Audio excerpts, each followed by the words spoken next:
Ja sam Anica Pavlović, vlasnica sam Dečijeg inovacionog centra koji se bavi edukacijom dece iz oblasti tehničkih nauka, konkretno programiranja, robotike i elektronike.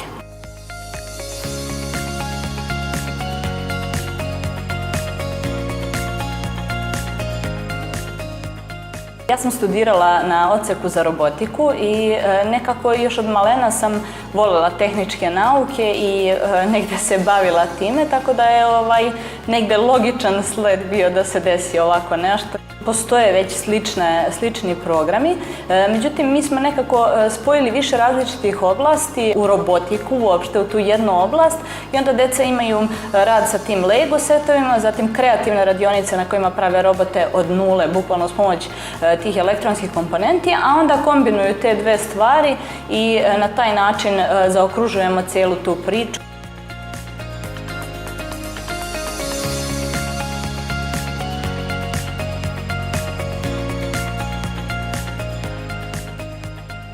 Prije nego što sam otpočela posao, sam se negdje informisala kod ljudi koji se bave ekonomijom. Najviše negdje pitanja sam imala koja se tiču papirologije i završavanja svega toga oko dozvola i slično. Tako da su mi tu stručnjaci iz tih oblasti pomogli. Kada si preduzetnik, ti misliš kada krećeš u to da nikada nećeš raditi ono što ne voliš više, da će uvijek biti to lepo, bajno i samo ćeš raditi ono što voliš. Međutim, kada si preduzetnik, tek tada moraš da se zanimaš za sve i da si obavešten bar o svemu tome.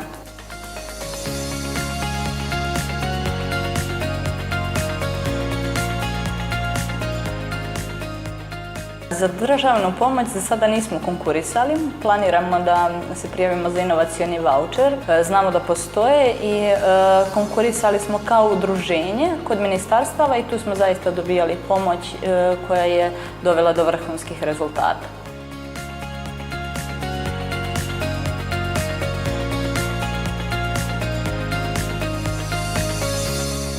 U samom startu nismo imali ideju da to bude nešto veliko.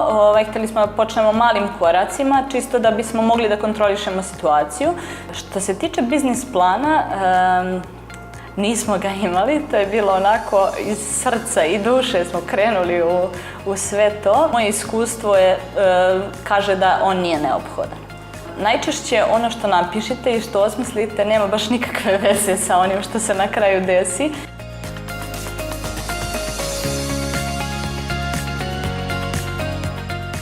Sredstva smo nabavljali na razne načine, uglavnom su to bile neka ušteđevina i pozajmice u okviru porodice, tako da je to je pokrilo te troškove na početku i bilo je potrebno da raditi još neke dodatne poslove. Možda posle nekih godinu dana možemo reći da smo bili na nuli.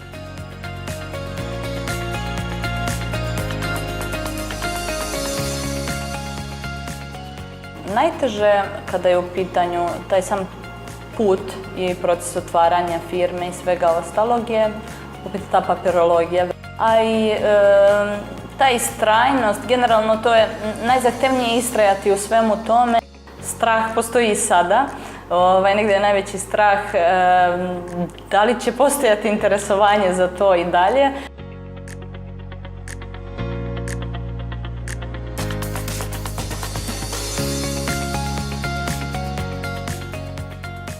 Dečiji inovacioni centar bio onako logično rješenje, ali eto, muž je osmislio ime sa kojim sam se ja složila.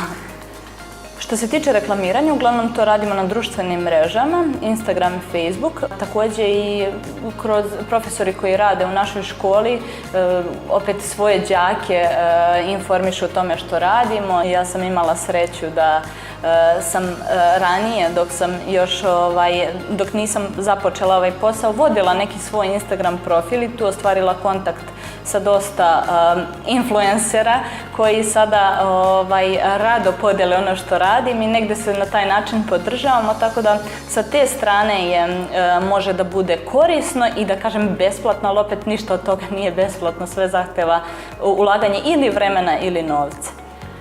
Najbolja reklama koju možete da imate je od usta do usta, to jest preporuka, jer tada su ljudi sigurni kada čuju od nekog bliske osobe da je nešto probala i da je to bilo dobro, da sigurni su da neće pogrešiti.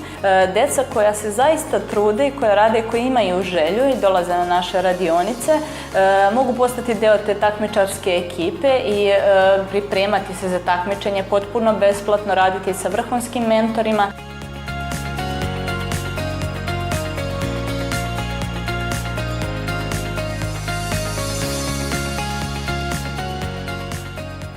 U planu nam je proširenje biznisa, najprije što se tiče radionica i broja dece koja pohađaju naše kurseve.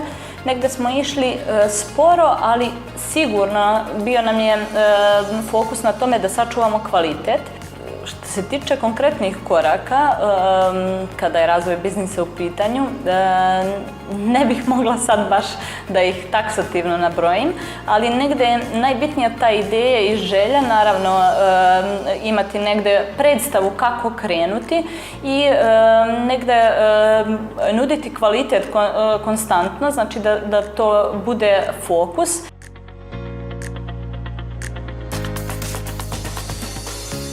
Presudno za naš uspeh je bio nastup naše ekipe na First Lego League takmičenju prošloj godini kada smo se plasirali na evropsko prvenstvo. Nažalost, zbog situacije sa koronom nismo otišli na to svetsko prvenstvo, ali tada nam je negde bilo jasno da ono što radimo na dobar način.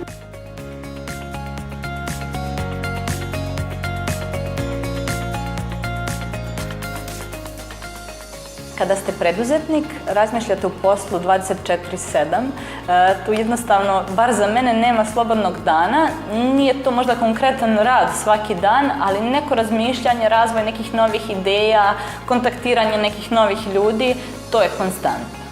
Ono što ja najviše negde, što me uvek inspiriše i pokreće, jeste da uvek kada želiš nađeš način, kada ne želiš uvek je to neki izgovor.